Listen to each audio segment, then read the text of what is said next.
Bueno, yo también estoy un poco nerviosa, esto me cuesta un poco, ¿vale? Pero luego me relajo. El tema es que tengo 15 minutos y cuando me relajo me extiendo, pero yo voy al grano.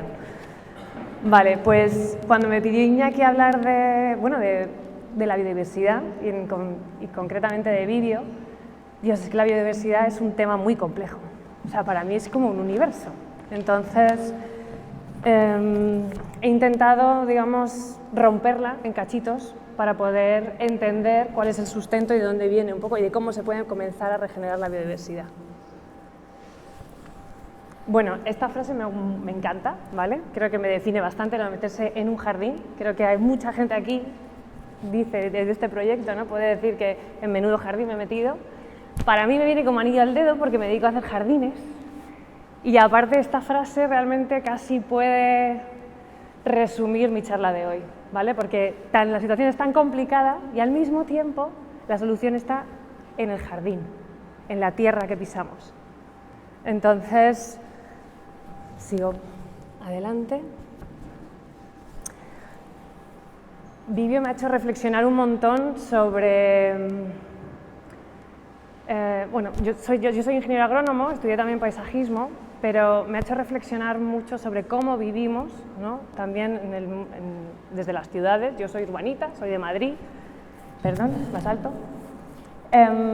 pero cómo vivimos realmente la naturaleza y cómo somos capaces de vivirla y no solo, digamos, de nuestro imaginario lo que nosotros pensamos, ¿no? Que podría ser en esos sueños.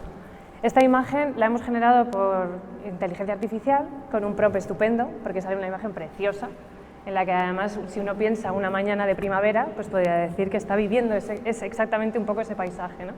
Pero la realidad es que la naturaleza y la biodiversidad y integrarnos en ella conlleva muchas más cosas, y es vivirla nosotros en nuestro día a día. Creo que muchos ya lo habéis comentado, ¿no? Lo de vivir en paz, lo de observar, lo de actuar una vez que uno, ¿no?, entiende dónde está. Pero digamos que ya me voy a meter un poco con los pies en la tierra y para hablar de biodiversidad creo que lo primero es preguntarse qué sustenta la biodiversidad. La biodiversidad son un montón de cosas, ¿no?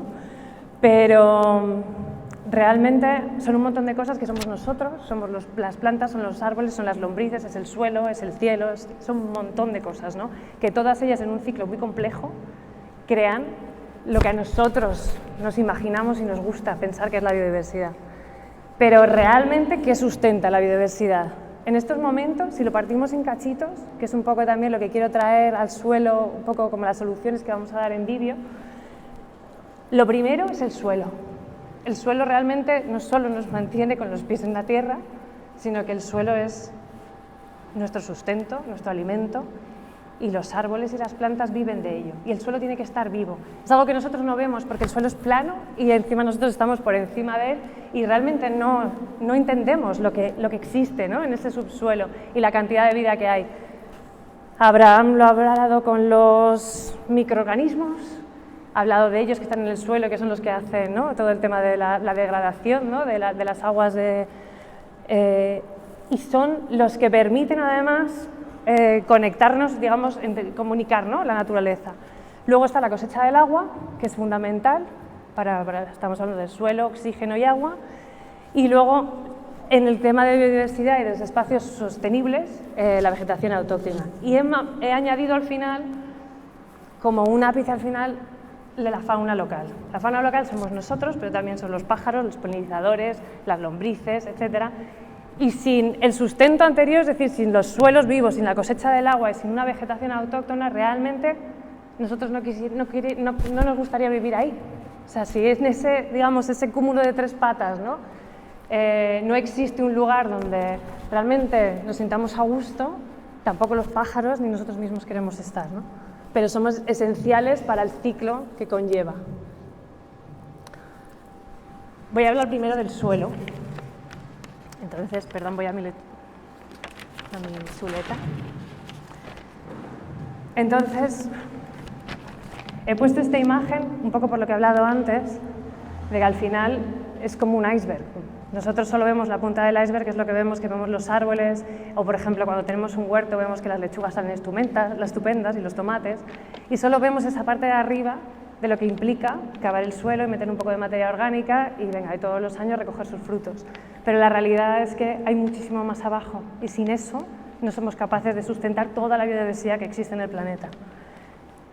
La otra diagrama es un árbol con muchos hongos y unas lombrices. Básicamente el reino de los hongos, el reino fungi, nos permite vivir en este planeta. Ayuda a degradar la materia, alimenta a los árboles. No sé si habéis oído hablar, hay un libro precioso de Susan Sidar, que es una bióloga que habla de la comunicación, de que existe, que los árboles se comunican entre ellos, ¿no? Entonces, ¿va para abajo? Ah. Y es... Tengo tiempo, ¿no? Ah, vale. Digo, si no vamos fatal. Voy. Entonces, ¿qué es lo que le pasa a los suelos en general? Digamos que los suelos de por sí nosotros como humanos los estamos degradando. Una es la agricultura, ¿no? Que al final todo el mundo entiende, ¿no? Que a medida que vamos produciendo pues vamos sacando nutrientes, los productos, etcétera, o nuestro alimento, y no vamos repoblando de una manera equilibrada los nutrientes en el suelo. Pero también está el tema de la compactación y la erosión. Más importante incluso que la falta de nutrientes en el suelo es la compactación. En esto soy súper pesada, y en vídeo soy muy pesada con esto, ¿vale? Os explico por qué. Porque la compactación realmente lo que hace es que evita que en el suelo los poros que el oxígeno y el agua entren en el suelo. Y sin oxígeno y sin agua no vivimos ninguno, ni siquiera las plantas. Entonces la compactación es fundamental, evitarla, intentar por todos los medios evitarla en los suelos para crear suelos que estén vivos, para que puedan mantener microorganismos y al mismo tiempo que las plantas puedan respirar, comunicarse y nutrirse. Y luego, bueno, pues el hecho de apoyarlo con materia orgánica. Nosotros contamos con digamos, el clima mediterráneo nos permite jugar con niveles de materia orgánica muy bajitos, porque las plantas mediterráneas están acostumbradas a lugares muy agrestes, en los que realmente no necesitan una enorme cantidad de materia orgánica y ellas mismas, las propias plantas, se ayudan a autorreciclarse. Voy a poner un ejemplo muy rápido, porque por ejemplo todo el mundo conoce el bambú. El bambú no es una planta mediterránea, ¿vale? Pero es una planta que crece como un gran césped, es un césped gigantesco. Y mucha gente me pregunta, bueno, pues es que el bambú suelta mucha hoja en primavera. Y le digo, sí, el bambú suelta mucha hoja en primavera porque su ciclo vital, el ciclo vital del bambú, implica que él suelta mucha hoja en primavera para asumir el exponencial crecimiento que tiene durante el verano, ¿no? Él empieza, entonces suelta todo ese nitrógeno, que es lo que le sirve a él, porque el bambú es capaz de crecer hasta 1 metro o 30 centímetros en un mes. Yo he visto bambús gigantes donde realmente el quitar, ¿no? El ir quitando toda esa materia orgánica, todas esas hojas que van cayendo en el suelo, es en detrimento de la propia planta. Antes de esto, os voy a contar en vídeo qué es lo que vamos a hacer. Vale, en vídeo es una urbanización, como aquí lo habéis comentado, como muchas urbanizaciones, y hay una estructura que construir. Yo no puedo evitar que para construir todas esas casitas necesitamos nivelar el terreno y hay que crear una cimentación. Eso tiene una implicación con el suelo. Entonces, digamos, en vídeo concretamente, lo que vamos a hacer va a ser retirar, ¿vale?, unos 20, 25, 30 centímetros de tierra, la tierra que ahora mismo es una tierra buena y es una tierra sana, y se va a copiar. Se va a copiar en lugares donde se van a proteger. Hay una zona, digamos, de no construcción, o que por lo menos va a ir faseada, donde toda esa zona se va a proteger, se va a cerrar para que el suelo en sí no se compacte, para que nadie entre, porque en el fondo no tiene que entrar nadie tiene que dejar el coche, ni aparcarlo, ni los operarios llegar, y aparcamos todos los días en el mismo sitio y el día que llueve se compacta todavía más el terreno. Entonces todo eso se quiere dejar como si fuese lo más virgen posible y acopiar la tierra, porque traer tierra no es sostenible, pero deshacernos de ella y transformarla en algo que ya no tiene ninguna vida tampoco es sostenible y no nos permite, además con el tiempo, conlleva mucho tiempo y mucha energía regenerarla de nuevo. Entonces, por un lado, se protege, por otro lado, se evita la compactación, creando esas zonas un poco de refugio y se quita la tierra, y una vez que vayamos realmente a empezar a plantar, ¿no?, una vez que ya estén construidas las casas y las diferentes plazas, lo que hacemos es descompactar el terreno. Hay que asumir que para construir cada una de las casas, ¿no?, necesitamos una serie de maquinaria que va a pesar en el terreno, que además va a construir a lo largo de muchos meses. El peor mes para la compactación es el otoño, son las lluvias. Es el peor mes, porque ahí es cuando realmente se empieza a compactar cada vez más y entonces todos esos poros que tienen el oxígeno y el agua desaparecen. Y es muy difícil revertir ese proceso, es súper costoso, necesita muchísima energía. Entonces lo que hacemos es retirar esa tierra y cuando volvamos a llevarla, lo que hacemos es rascar para volver a abrir, ¿no? Para que se filtre el agua, para que cuando volvamos a llevar esa tierra y lo vamos a extender y volvamos a plantar, las plantas y los árboles tengan más facilidad a la hora de penetrar y que el agua no se quede estancada, ¿no? Y sea una especie como de costra en la parte donde luego tenemos que generar que las plantas generen raíces y generen bienestar. Os pongo este ejemplo, que además me engancha con mi siguiente concepto, que esto es un proyecto muy bonito que es la Gran Muralla Verde en África. Entonces es un proyecto que es lo que hacen, es básicamente, hacen unos, bueno, se llama Just Dig It, ¿vale? Entonces lo que hacen es, digamos, hacen esas especies como de sonrisas, que las cavan, y lo que eso hace es que una vez allí tienen muchas lluvias torrenciales, y entonces lo que hace es que permanece el agua en esos agujeros durante más tiempo y se infiltra. Y a lo largo de los años ellos no lo plantan, pero el propio banco de semillas que existe es el que va generando. Y entonces en muchos sitios, especialmente por ejemplo estas fotos son de Kenia, se va regenerando y se va consiguiendo porque además una de las cosas en las que la fundación está trabajando es que a medida que tú creas más masa vegetal, eso también conlleva que localmente, una masa crítica, buena local, genera todavía más lluvias y entonces trae agua localmente.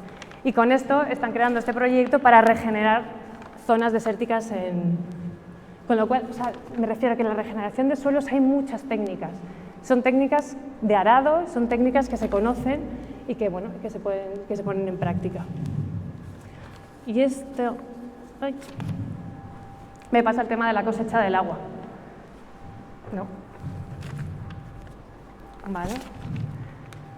Nosotros, como humanos, cosechamos el agua como creemos que cosechamos el agua, ¿no? Esa parte así como, pues sí, pues recogemos el agua de lluvia y entonces gastamos menos agua, etcétera, etcétera. Pero el gran depósito de agua es la tierra. Podemos crear unas balsas, podemos reutilizarlas, pero si tenemos un buen suelo que realmente almacena bien el agua de una manera sana, tiene mucho más almacenaje de agua. Un suelo vivo almacena mucho agua y permite que las plantas vayan creciendo y vayan desarrollando su sistema radicular en profundidad y vayan cogiendo ese agua. Es cierto que, mucha gente me lo pregunta, no hay un jardín que no riegues, ¿vale? Hay lugares en el mundo donde realmente no cae ni una gota de agua y no hay nada que viva, porque son seres vivos, necesitan agua. Pero el terreno almacena muchísimo agua. En ese sentido, el aprovechar y el mejorar la estructura del suelo y luego, de alguna manera, ir creando, hay varios sistemas que utilizan además mucho la permacultura, que es recogerles al agua de escorrentía. Uno de los problemas es que cuando el suelo está muy compactado, el suelo, o caen lluvias torrenciales, el agua no se filtra en el suelo, el agua simplemente corre y baja las pendientes. Entonces, uno de los sistemas que se utilizan para recoger el agua en el terreno es hacer zanjas de infiltración. Y me cachis en la mar, tengo un minuto. Y eso ayuda, digamos, ayuda a filtrar el agua en el terreno y en vez de que se vaya a los ríos o que se vaya a los bosques, se vaya a zonas y acabe yendo al saneamiento, se recoge y se mantiene en el suelo. Es muy similar a lo que hacemos un poco cuando hacemos caballones, ¿no?, en los huertos, es decir, redirigimos el agua para que se quede y se filtre donde nosotros queremos. También una cosa que vamos a hacer en vídeo, ¿vale?, es hacer acolchados, que esto es muy importante para mantener la humedad del terreno, ¿vale? Pero voy a pasar a mi tercera pata. En la vegetación, o sea, la manera, al final nosotros sustentamos toda esa biodiversidad con una estructura que es el suelo y una necesidad absoluta que es el agua. Y luego utilizamos plantas. En este sentido, hay un debate terrible entre las plantas autóctonas, plantas alóctonas y plantas invasoras. Aquí nadie defiende una planta invasora, pero es cierto que las plantas alóctonas son muchas y las tenemos todos en nuestra casa, porque el que tenga una monstera, una alocasia, lo que sea, lo tenemos en casa. La cuestión es que sean plantas que no ubiquen ningún otro un nicho, ¿no?, o que extingan otra planta por el nicho que ocupan. En Vivio utilizo todos, son plantas autóctonas, entre otras cosas porque las plantas autóctonas se automantienen, se autorregeneran, son capaces de vivir ellas mismas solas. Es cierto que hoy en día, voy a pasar, el cambio climático nos ha llevado a un punto en el que las plantas y la vegetación realmente tienen un problema, porque es lo que estamos hablando, las plantas no se mueven, las plantas están todo el día, uno puede coger y decir, oye, mira, pues hoy estoy en mi casa hacinado, es una foto terrible, pero estoy en mi casa hacinado y mañana me voy a la playa, o me voy a dar un baño de bosque, pero las plantas no se pueden mover. Por ejemplo, todo el mundo creo que conoce la jara pringosa. La jara pringosa es una planta que, aunque parezca mentira, y tiene una cápsula con unas semillas muy pequeñas, pero la cápsula te cae a medio metro de la planta. En el momento en el que el cambio climático está entrando, ese tipo de plantas, que a lo mejor pueden aguantar 3 meses o 4 meses sin agua, en cuanto se extiende el periodo de sequía y tiene que aguantar un mes más, esa planta se quema. Y año tras año tras año, mientras eso le va ocurriendo, se va debilitando, no permite, no le semilla, y la semilla nunca llega medio metro más para allá. Con lo cual, digamos que tiene también un poco por el debate de las plantas alóctonas, esa planta, esa jara, necesita también de un jardinero que coge y se la lleve a otro lugar, a otro nicho donde pueda vivir, porque ella sola no puede, y en el caso de que no pueda, se extingue. Entonces, digamos que es un debate en el que es muy importante también conocer las plantas, digamos, que no son absolutamente nuestras de la península ibérica, que no son mediterráneas o del vaso mediterráneo, pero conocer las que hay de clima mediterráneo, como es, por ejemplo, en California, en Australia o en Chile, ¿no? Y que esas plantas nos pueden ayudar porque porque están adaptadas a diferentes climas y a diferentes nichos. Y, bueno, yo sé que en SAT tienen todas las fichas de las plantas, ¿vale? Para que lo podáis ver, son plantas autóctonas, plantas que se autorregeneran, plantas que permiten crear una estructura, porque una de las ideas de Vivio no es la biodiversidad evoluciona sola. Entonces yo lo que puedo hacer es realmente crear una estructura que acepte que dentro de 20 años esa estructura esté ahí. Entonces hay plantas que pueden convivir hoy, dentro de 20 y dentro de 25 años, porque su rango, ¿no? Su nicho climático es enorme.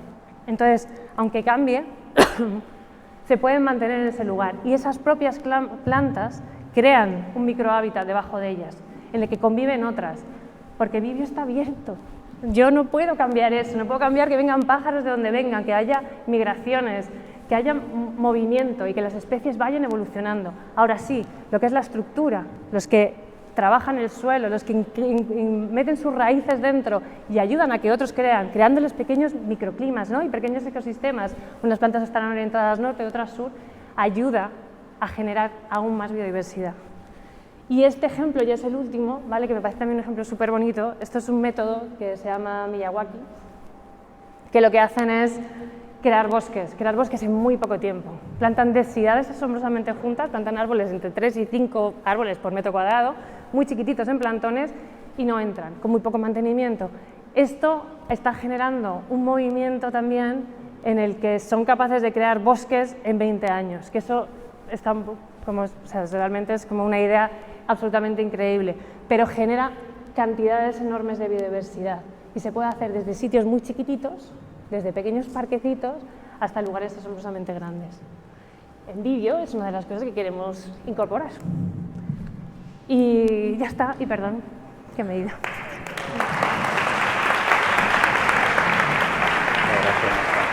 Gracias.